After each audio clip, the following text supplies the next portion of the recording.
राज्यभर दूध भेसळ करणाऱ्यांविरोधात धडक कारवाई सुरू आहे।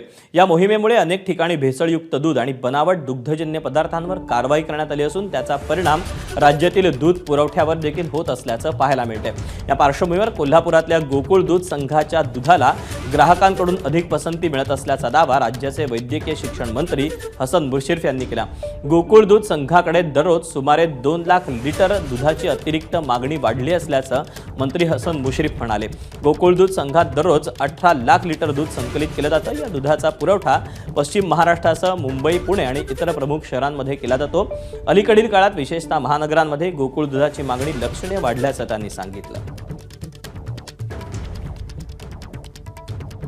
तुकाराम मंडी जोपर्यंत आता इथं आहे तोपर्यंत दुधाची मागणी वाढणार, भेसळीचं दूध कमी होणार आणि हे भरून काढायचं असेल तर 4-5 दूध संघच हे भरून काढू शकतात मागणी, त्यात दुधाचा टंचाई होईल। आता फार मोठी मागणी आपल्या राज्यभरात गोकुळच्या दुधाला येईल, कारण भेसळीचं दूध आता बंद झालेलं आहे, पनीर बंद झालेलं आहे।